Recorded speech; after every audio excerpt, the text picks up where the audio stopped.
Sega. 1, 2, 3, 4. Yes! Yo-Kai Watch Puni players, Robbett here. The Inazuma 11 collab event is here for Puni's second anniversary. Inazuma 11 is a soccer RPG by level 5 that hasn't had an update in a little while, but likely will get a new game soon. It's been released both in Japanese and English, so I'll try my best to give the names in both languages. It is a huge event, so I'm going to break it into a few pieces. First up, we've got a new event Gasha. And we've got a new SS rank, Fubuki or Sean Frost Awoken. This ultimate description uses the term tracer, so I'm pretty excited. We've had a lot of almost, but not really, tracers lately, so we'll test it out in a few minutes. In the Gasha, we've got 3 passes, and a few good SS ranks, but the main attraction are the Inazuma 11. Yep, there are 11 new characters from the game available in the Gasha alone. That's 1 SS rank, 3 S ranks, 5 A ranks, and 2 B ranks. You've also got a ton of various yokai, many from past events. Since it's a collab event, the Gasha's gotten a makeover and it's super cool. Part soccer ball, part trophy, all lightning craziness. Sakuma, or David Samford, is the first to jump out at us. Sakuma's a tough B rank attack booster and can also be befriended on stages during the event. Next is Endo, or Mark Evans, who I befriended on the map. Endo is a tough B rank center popper.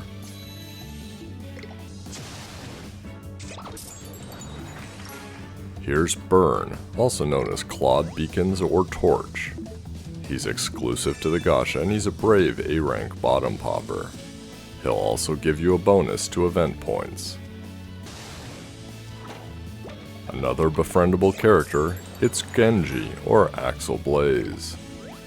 Genji is a brave A rank horizontal popper and does extra damage to enemies on the event stages.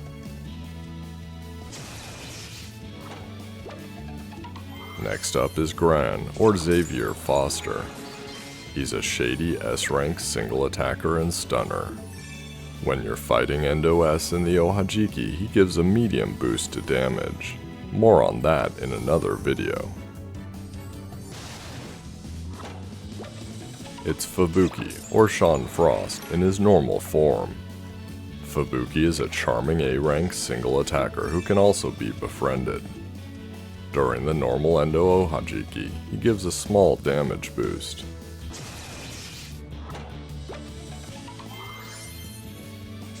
Here's Aphrodite, otherwise known as Byron Love.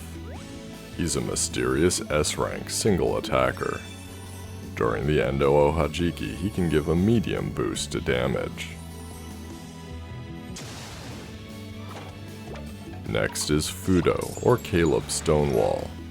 Fudo is a slippery A-rank area popper. When fighting Gran Awoken, the impossible stage, he reduces damage by a medium amount. He'll also have a small score bonus in this week's score attack. It's Kido, or Jude Sharp. He's an eerie A-rank area popper.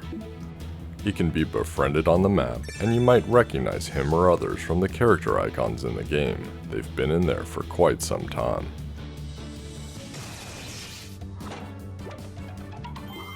It's the one we've been waiting for. It's Fubuki, or Sean Frost Awoken. He's a charming SS rank and his ultimate says he pops Puni in 3 directions when you trace. He gets a large damage boost in the Endo Ohajiki, against Gran Awoken, and in this week's score attack. It took me about 450,000 Y money to get those first 10 characters. Unfortunately, it would be another 500,000 Y money before I got the last of the 11. He's important because he has a big defense boost for the impossible stage. It's Endo S, or Mark Evans S form. He's a tough S-rank attack and defense booster. That's a new ultimate that's only shared with Anohori Moguzo, last week's score attack boss. Endo S reduces a large amount of damage from Gran Awoken and gives a medium score boost during this week's score attack. Now that we've assembled our starting 11, it's time to try out the Tracer.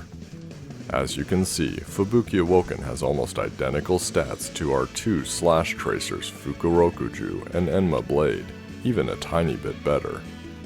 The key difference is the popping in 3 directions, so we'll have to see what that means. He's also the first charming tracer.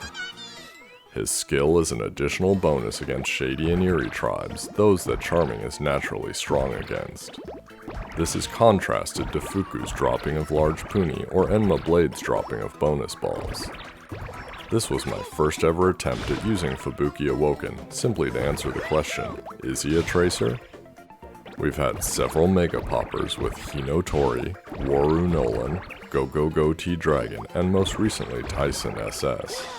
Some are more like tracers, some are less, and while they all last about 5 seconds, the key difference is the level of control you have over where the popping occurs, and most importantly the sheer amount of damage they can produce in Fever with appropriate boosters. One of the downsides of a charming tracer is a lack of really good boosters like Mysterious and Heartful have. Pink Emperor is decent, but I've chosen the 2 new Heartful boosters instead of Komajiro S because their attack stats are so much higher. After I've got my boosters live, it's time to trace. Fubuki Awoken uses the same slashing method as Fuku and Enma Blade, but you can see the area of damage is quite a bit bigger. This might be great, it might not be. You can actually starve the playfield by popping faster than they can drop. We'll have to figure out the best way to direct him. That being said, he's definitely a legitimate tracer. The first attempt yields 175,000 damage, and that's 9 million score. Not amazing, but we can do better. One of the things we have to remember is that Fubuki Awoken is available directly from the Gasha. You don't need a pass, you don't need to source him from the toughest round of a Budokai, and that's huge. Let's try and see if his Wolf Claw, that large slashing damage area, can still allow us to run 2 Soultimates during Fever. The trick, as you've seen in my recent score attack video of Chronomen, to producing 2 Tracer Soultimates during Fever, is having a big Puni in reserve and avoiding it during that first Soultimate. That's tricky with Kirakoma and Sun God Enma, but a little easier with Fuku and Enma Blade because of their straight slashes. With Fubuki SS, it's a whole different thing because the claw is so big. The more you have to skirt the edges of the board, the less damage you're going to do. We're fighting against a shady enemy and I chose to bring Dogushaku because he's amazing, but I didn't think about the fact that he'd run out during Fever. Oh well. I'm actually able to avoid my reserve Puni, and thanks to Dogu's boost, that's 135,000 damage. I'm aiming the claw straight up for the second Soultimate and it gets another 130,000 damage since Dogu's boost was gone. That's 265,000 damage and 14 million score. Again, not too bad, but we can do better. While I managed to pull off a double Soultimate on my first try, it's not without risk. On the next attempt, Neko Nisei inflates my already too large Fubuki SS reserve, and while I almost pull it off, the claw nicks the edge and there he goes along with the run. Alright, one more time, let's do it right. Although I haven't tested many booster combinations yet, I'm sticking with Pink Emperor and my 2 Heartful SS ranks for this run. It might actually work well to have Dogu in the party, but use him only for the second Soultimate. Something to try. We're into Fever here, and I've made my Fubuki SS reserve a little too big again. However, Neko Nisei inflates a different Fubuki SS Puni, and so we don't get interference from that. I'm really conservative on the first Soultimate just in case, but it still yields 100,000 damage. For the second Soultimate, we can go all out, again slashing straight up the playfield. It's much more effective and does 250,000 damage. This time it totals for 352,000 damage and a score of 19 million. That's more effort than the perfect Kirakoma team for less score, but it's still really solid. Especially when it doesn't require a pass. I hope you enjoyed the video. Subscribe to me on YouTube and Twitter for the latest Puni Puni and Wibble Wobble information. I'll be back with another Inazuma 11 event video shortly. Good luck with the Gasha.